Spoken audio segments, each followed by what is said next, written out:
behind closed doors. 10, 9, 8, 7, 6, 5, 4, 3, 2, 1. This is Beer and B Movies. I'm Jason. And I'm Michael. And today we're drinking Elysian Dark of the Moon Pumpkin Stout. It's a stout with chocolate and cinnamon. Cheers. There's a little smokiness in there. You're getting the chocolate. You're getting a lot of robust, rich stoutiness to it. It might be kind of a dessert beer with a little chocolate.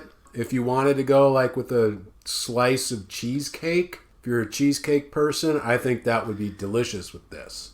The movie we're watching today, 1990, The Bronx Warriors from 1982.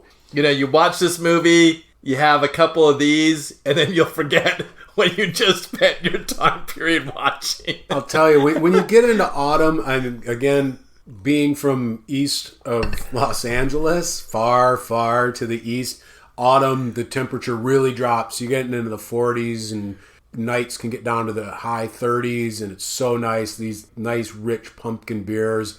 Your brain just starts clicking for those. And it does get a little chilly out here. Not right now, but those cool nights, especially when you're down by the ocean, a good pumpkin stout sets you right. I've never seen this movie before. I have not either. I remember this movie, but when I was looking at it, I'm taking ownership of this. This was my choice. I looked at this movie and I thought, I remember this. And when I started watching it, I said, I did not see this. I'm shocked because this movie blatantly rips off Mad Max, Escape from New York, The Warriors. Opening credits, which are fantastic. It's a black background. It shows a weapon like a fist with a studded glove, a hand with long knife nails, and the music. Somebody with wonderful makeup, yeah, and then a bowler cap that's glittered. Right out of Clockwork Orange. And a John Carpenter-like soundtrack. Oh, John Carpenter-like. I mentioned this. If I had been on a jury and John Carpenter had sued them, I would have listened to that and I would have said, you owe John Carpenter money. And that exact quote at the very beginning, that text that scrolls across the screen says, 1990, the Bronx is officially declared no man's land. The authorities give up all attempts. Misspelling. It's ATTEMPS. That's a good pickup. And they've never corrected this. To restore law and order. From then on, the area is ruled by the Riders. Which is a complete lie. Because completely incorrect. You're right. The Ogre and the Tigers, who are another gang, the Riders, as you might suspect, ride motorcycles. There are some interesting gangs in this movie. It's not necessarily gangs of New York. And it is closer to the Warriors, where there are gangs that maybe at that time people would have been intimidated by. Nowadays, you would see that gang, and I'm no fighter, but I would have no problem walking down the street seeing some of these gangs. I would go, they can't hurt me.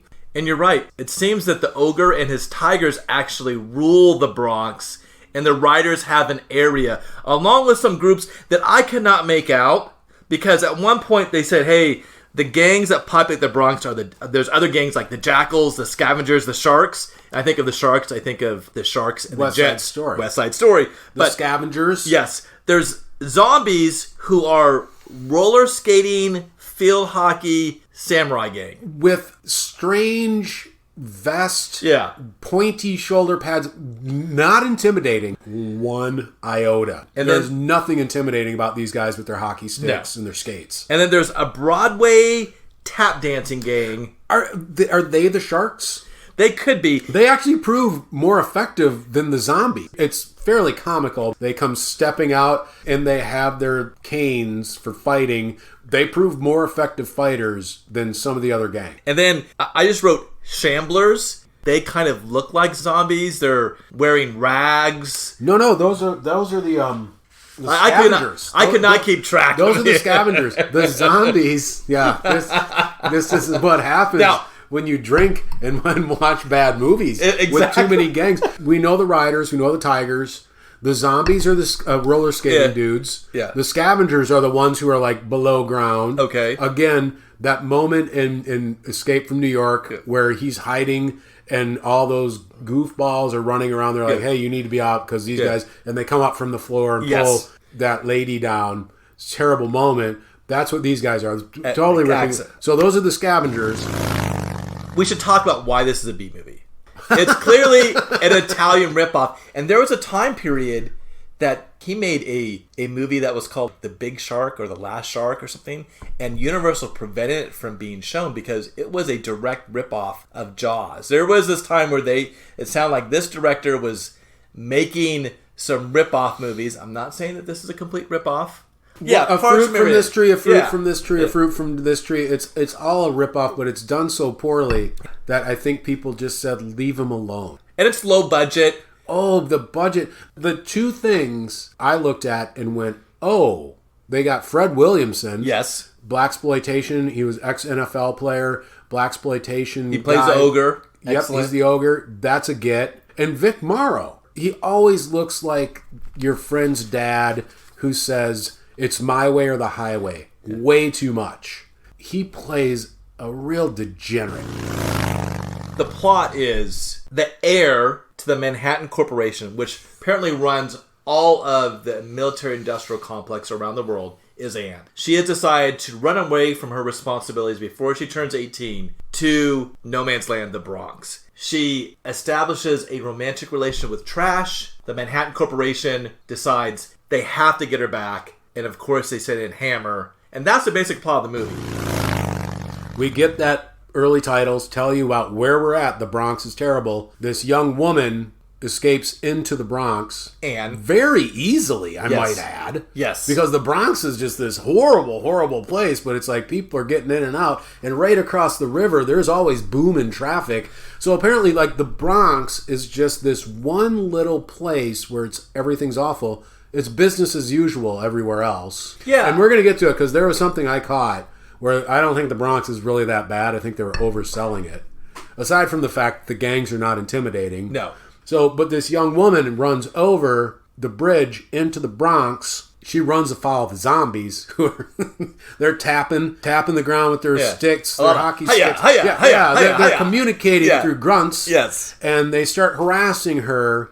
I think you mentioned A Clockwork Orange. Alex and his droogs would just completely overrun. They would deal with these guys in no uncertain terms. Agreed. So they start harassing this young woman, and you're thinking, oh dear. Well, then you see a skull light. Then you see the riders come in. They have skulls over their headlights. The zombies go, oh no, it's the riders. And then they engage them in a fight. Calling it choreographed is just really doing a disservice to people who actually choreograph things. It's just bad.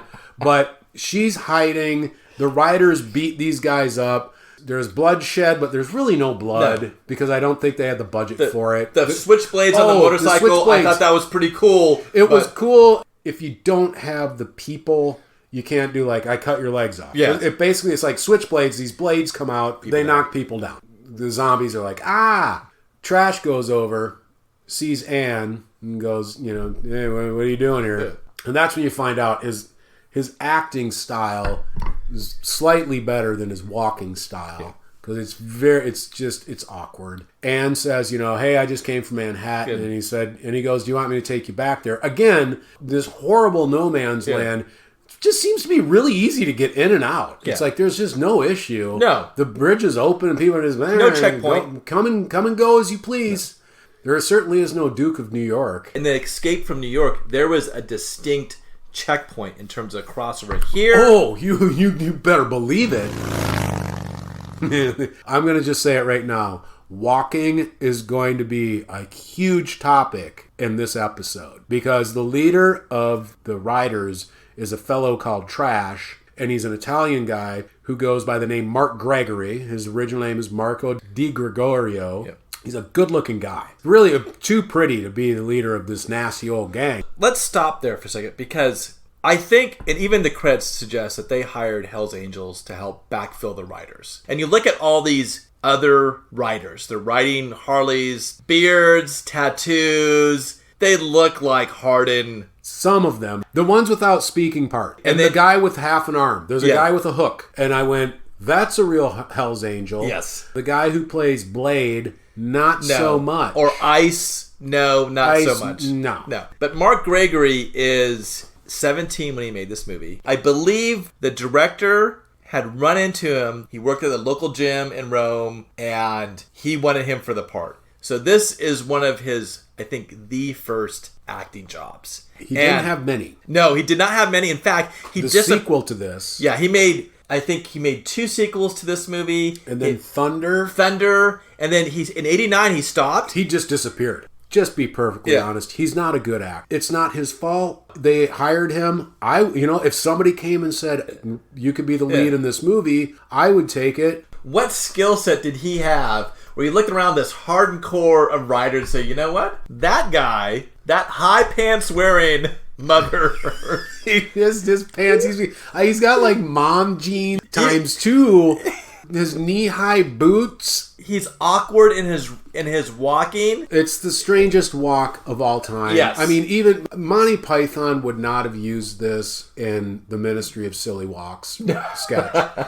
It is just such an awkward... I read Fred Williamson said, because Fred Williamson was a man's man. I mean, this guy played in the NFL back in the day when the NFL was nasty. Apparently, Mark Gregory's walk was so not good, Fred Williamson had to teach him how to walk like a tough guy.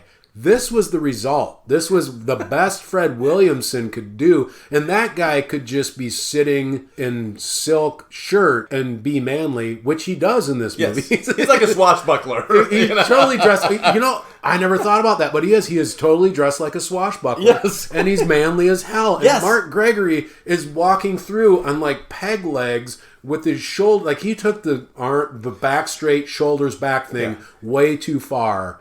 Clearly doesn't know how to drive a motorcycle. No. He looks awkward on the motorcycle. And all of a sudden when he gets off, it's so stunted and stilted the way he walks.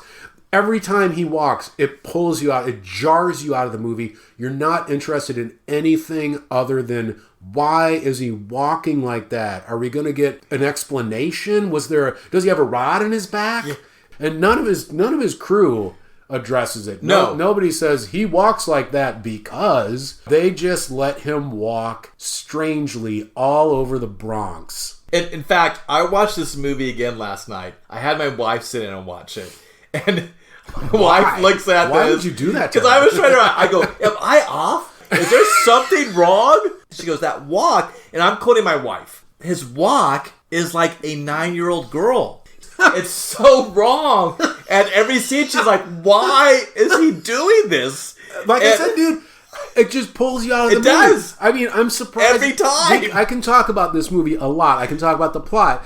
But to the casual viewer, if there are casual viewers of this movie, would just be, that's what they come away with. Yeah. They go, what was up with this dude's walk? I wonder what his walk looked like before Fred Williamson, listen.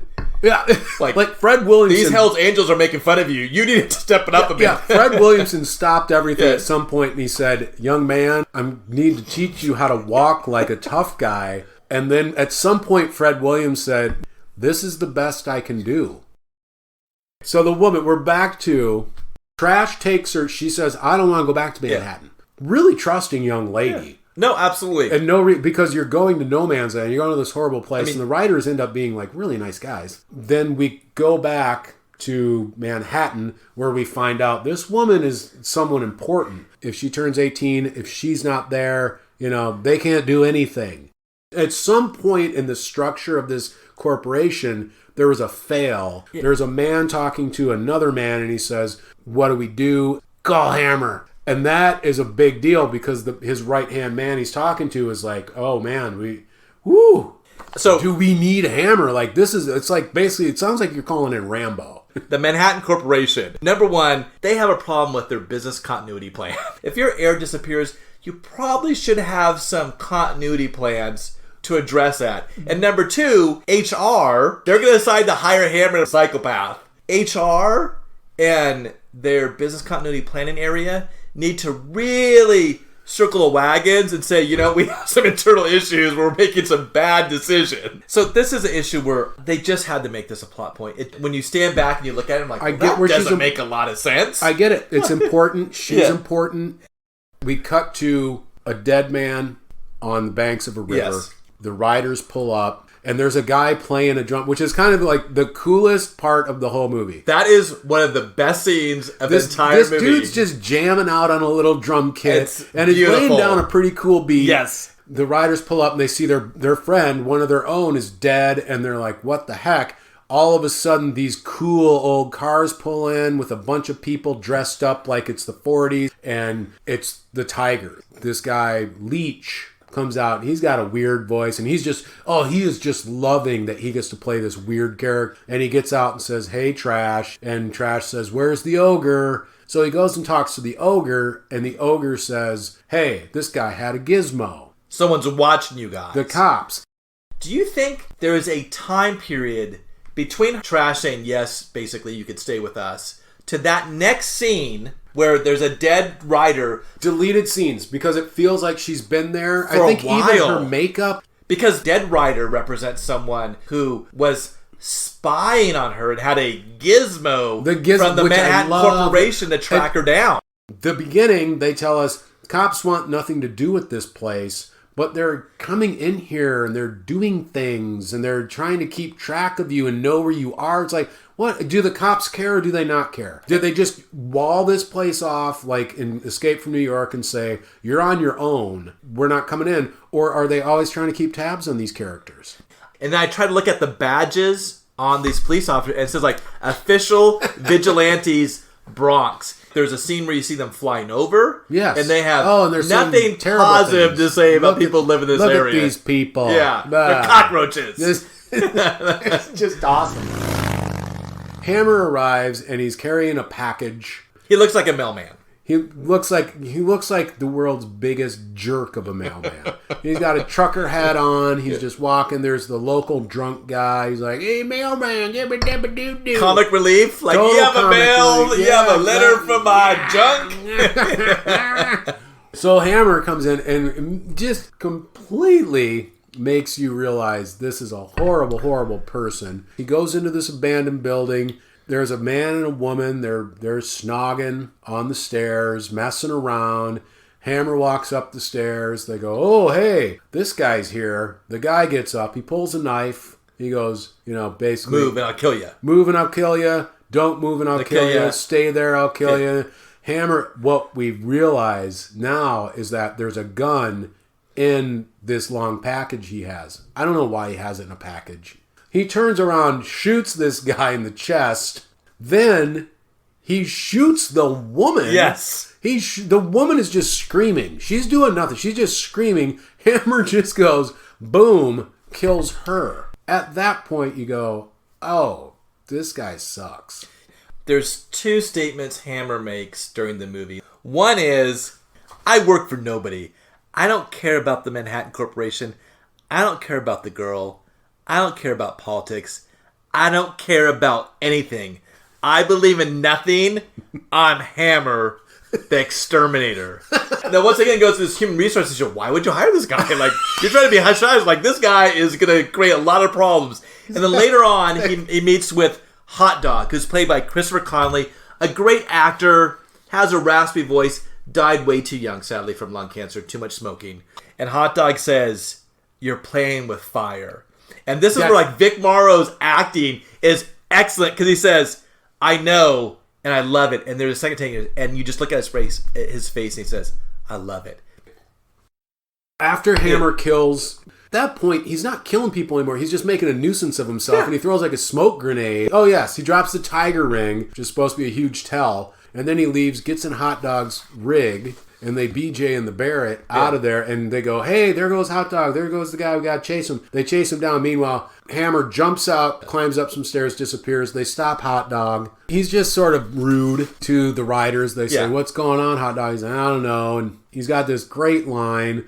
Well, that's where we need to talk about the cursing that was used in the late 1970s, early 1980s. Yes. Now, he uses some curse words that you don't use anymore. Pisshead. Just keep talking, fag face. and I'll rip your fucking lid off. People say that, but you're not usually putting that in movies. Different time, different swear words.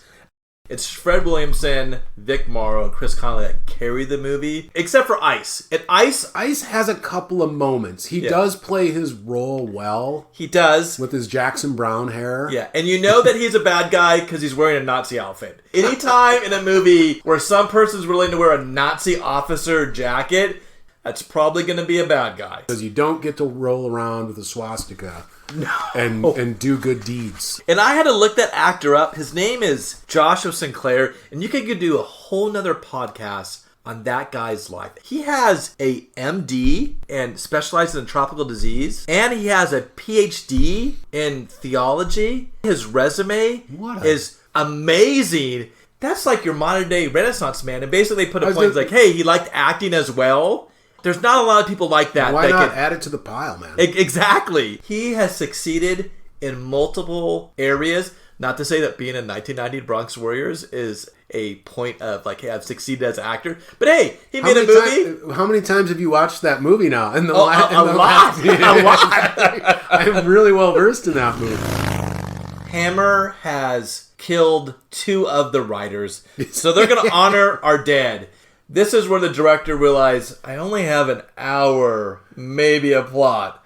So this honoring our dead scene where we're going to burn our dead like a Viking funeral. There's some operatic music that's underlying this. Intense. And it's just a beautiful moment. Exactly. And they show every single gang member's face. They just do the montage through. Yes. And I think that at the time they thought this is going to be so dramatic. Yes. This is going to be as dramatic as like the classic Godfather. It's like where people are getting killed and we're going to the baptism, and then people are getting killed and you go back.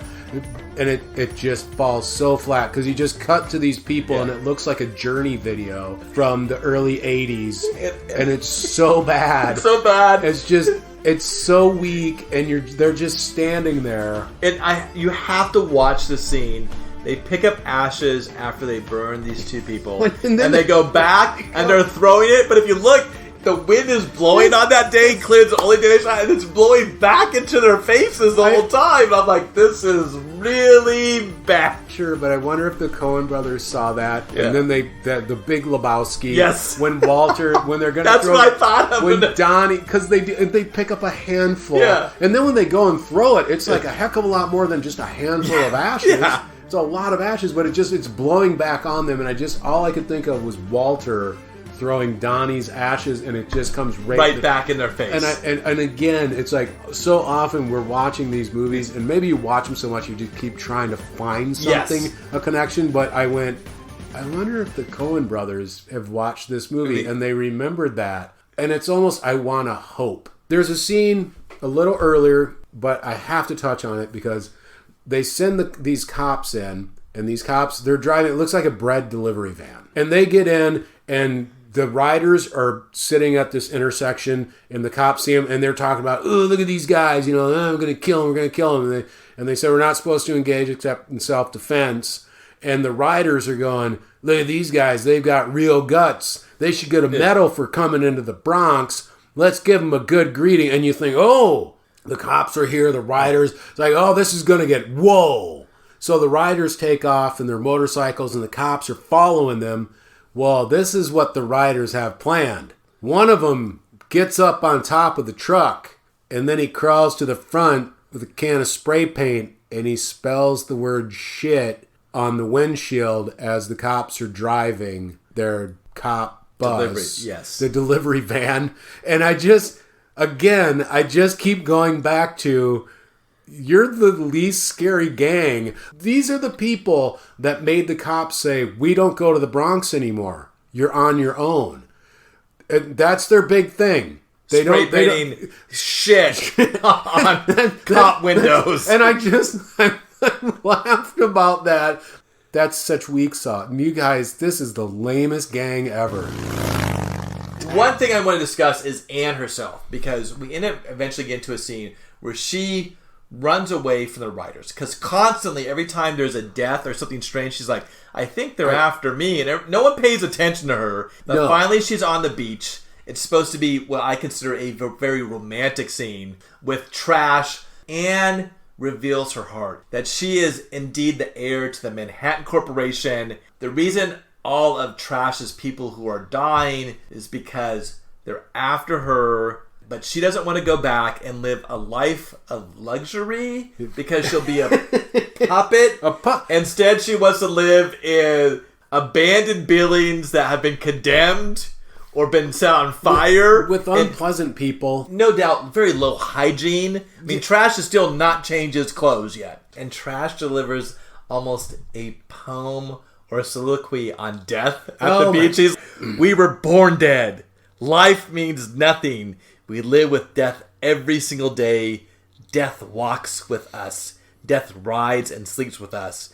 We carry its smell under our skin. If I should die protecting you, my life would have meaning. Now, I think I'm reading that more dramatically than actor read that scene. Mark Gregory was awkward. I like the cinematography where he's facing the camera, she's facing away to the waters, Yes. It's one of those scenes, that... Like Spandau Ballet. Yes. No. But the death that we see is only because Anne is there. Exactly. It's Hammer. Like, go back. But whenever, the denizens of the Bronx engage, no one's dying. When the writers face the zombies, they just sort of push each other around and then it's over. It's like, where's all this death, Trash? The only death is because she's here. Yeah. I might be pushing her across the bridge. Maybe you should leave. Yes, exactly. Yeah. We were doing fine. Anne and Trash are set upon by gangs.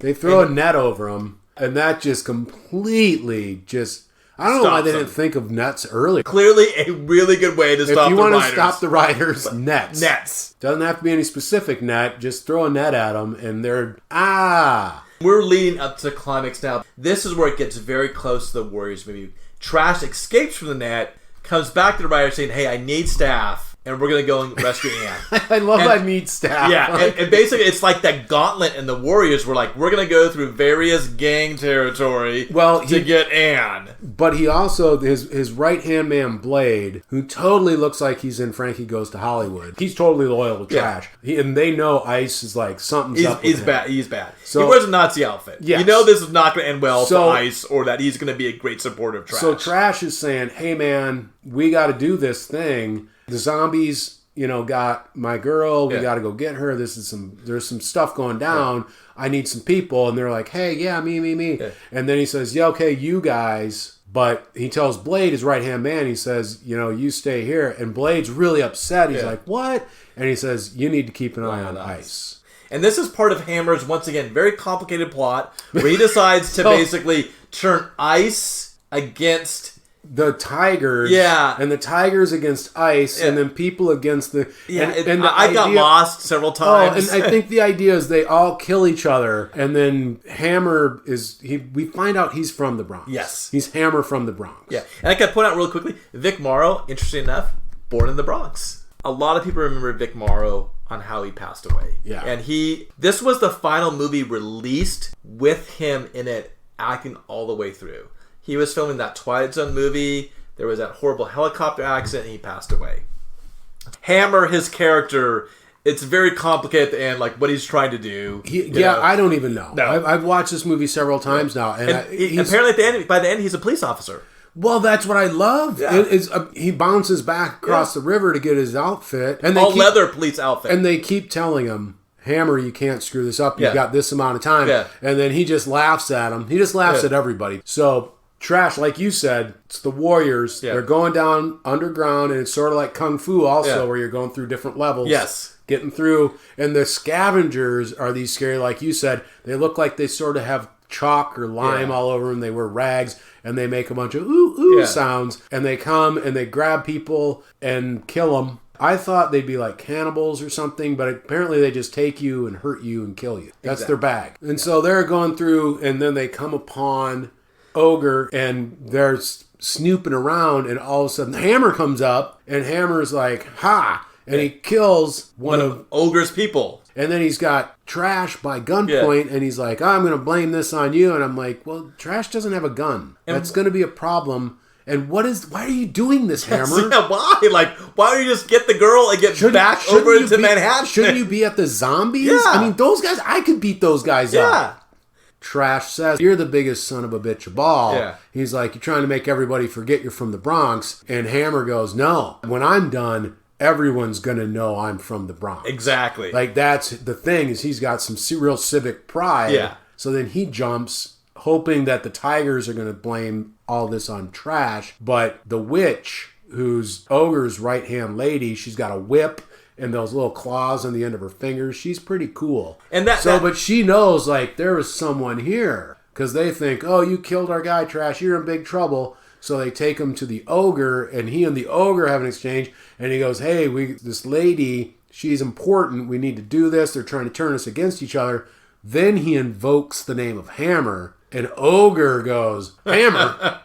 He's like, I owe him. All of a sudden, this movie switches into a fantasy film. Because you have a character who runs this kingdom called the Ogre. His right-hand person is the witch. And their abode is a castle. He's got a guy called Leech. Yeah, and he's dressed like a swashbuckler. Everybody's got animal-type names. And he decides, I'm going to help you.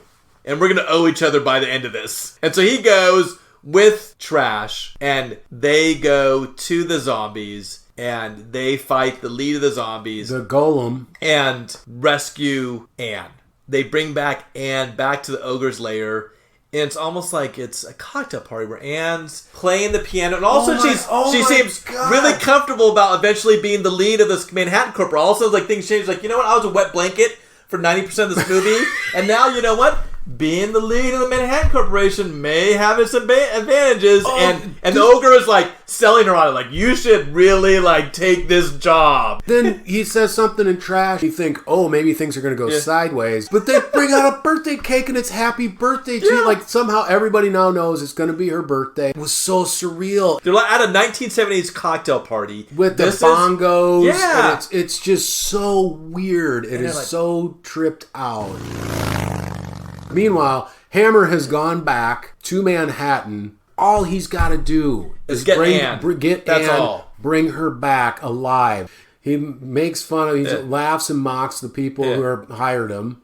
Always a good plan. And then he puts on a new outfit. They give him an army. They send all these guys over with flamethrowers, horses. There are horses. There's helicopters. There's all this. And then people Hammer shooting grappling hooks up onto the castle. Total grappling It's like hooks. a fantasy movie again with insane. a siege scene out of a fantasy movie. A great part of the movie. I love that part of the movie. I love the flamethrowers, but I don't know why.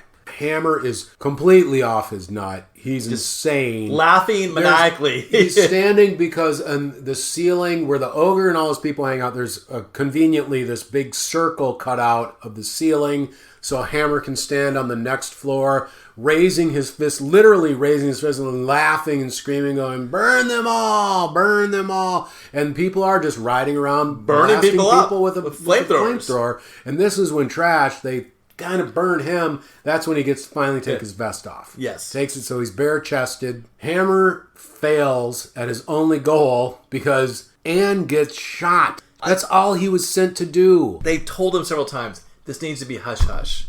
Like, they agreed to sign off on, like, we're going to send an invasion. That is not hush-hush. That's really poor publicity. My whole plan is to go in there on just a complete scorched earth policy. Doesn't Hammer at one point say, execute Operation Burn Yes. Earth? Right away, well, wait a second. That's not going to work out. The quiet, get in, get her out, complete fail. Hammer gets a small army, goes over there, makes the loudest racket he can, burning things. The only thing they did say, though, was they said no witnesses, which who cares? I don't know why that was such a big deal to the people hiring Hammer. If you get the girl out, that's all you need. Why do you care? And Hammer, at that point, he's like, it's going to be ashes. Nothing but ashes is going to be left. So he's screaming and laughing as his people are riding around, burning all of the riders. The witch is, doing her best. She does some great work with the whip and stuff. They finally get her. Then the ogre dies as a king where he's burning, but he's able to sit down next to his throne and everything like that. And lights up a cigar, his last cigar. They burn. It's Trash. Doesn't really hurt too bad. Then Hammer standing above Yeah. everything, like a god, like you said, Nero, and he goes, "I'm a god." Hammer is a god. Like, he calls himself a god, and Trash grabs one of the grappling hooks, shoots him. Boom. Hammer's like, "Boo, that's a bummer," and he falls through the floor. He falls down. Trash ties it around. Very much like an old Western. Yep. And drags the bad guy out of the town to the ending credits. I thought it was kind of fitting. Yeah. What more do we need? So this movie is just such a wonderful piece of work. And this episode, I'm going to be honest, this episode is going to be a complete mess. Yeah, it because it's hard to talk about this movie in any coherent, linear sense. You're jumping all over because it's maddening. It's a maddening movie. My question, would you recommend this movie? If you know what you're getting into, don't get this as a first date movie. Don't, unless you met your date at Comic-Con, and somebody who might appreciate. This is a goof-off movie that you know what? You play a drinking game with friends. Yes. This would be a really good drinking game movie for people. It's a cheesy, bad movie to have some laughs. That's what I would recommend if you're just somebody who loves to take in crummy movies and have some laughs. What about you? I could not, in good conscience, unless you've had a couple beers, recommend hey, throw this on as a good family movie. You have to qualify. Yes, you totally exactly. You have to qualify it. Obviously, we're doing this podcast because we like these type of movies. It's funny. Yes, I'm never going to go, this movie's up there with Escape from New York. No. This is not a good movie. Do Escape from New York first. But these things exist, and I think they should be viewed, but they should be viewed under certain circumstances. Yeah. You don't go, let's have a really good movie night and watch 1990 The Bronx Warriors. If you want to see somebody walk very oddly, you want to see one of the most specific, unique walks of all time, this is a movie you might want to check out. Absolutely. It would be great if people could start a whole trend of walk like Mark Gregory, because if you can nail this walk, you're pretty good. Because I've tried to walk around and it's sort of made my back hurt. Trying to walk like that was just absurd. So no, this movie, all of these movies have their place. This one is particularly bad. Yes. But it's fun. It's fun. So if you're the kind of person you're having a fun movie night. You get together with some friends and you're just drinking, having some food, and you're like, we just watch cheesy movies. Yeah. This is a great movie for that. I think it would be a lot of fun because you'd have a lot of laughs and you can't take it too seriously. No. And pick out the things that just expose it, like the kids in the background playing basketball. Yeah. I completely agree. And what saves us also is that they hired some actors like Vic Morrow, Christopher Connolly, Fred Williamson, who have some acting chops. When they're on the screen, it's hard to turn away. But there's a lot of this movie where when you're watching it, it's hard to stifle a chuckle. And it's unintentional. It's not meant to be a comedy. Yeah, and it's overcomplicated. I think this is a good place to end it. Thanks to Michael for bringing the Dark of the Moon Pumpkin Stout. And this is Beers and B Movie. I'm Jason. I'm Michael. Thank you very much.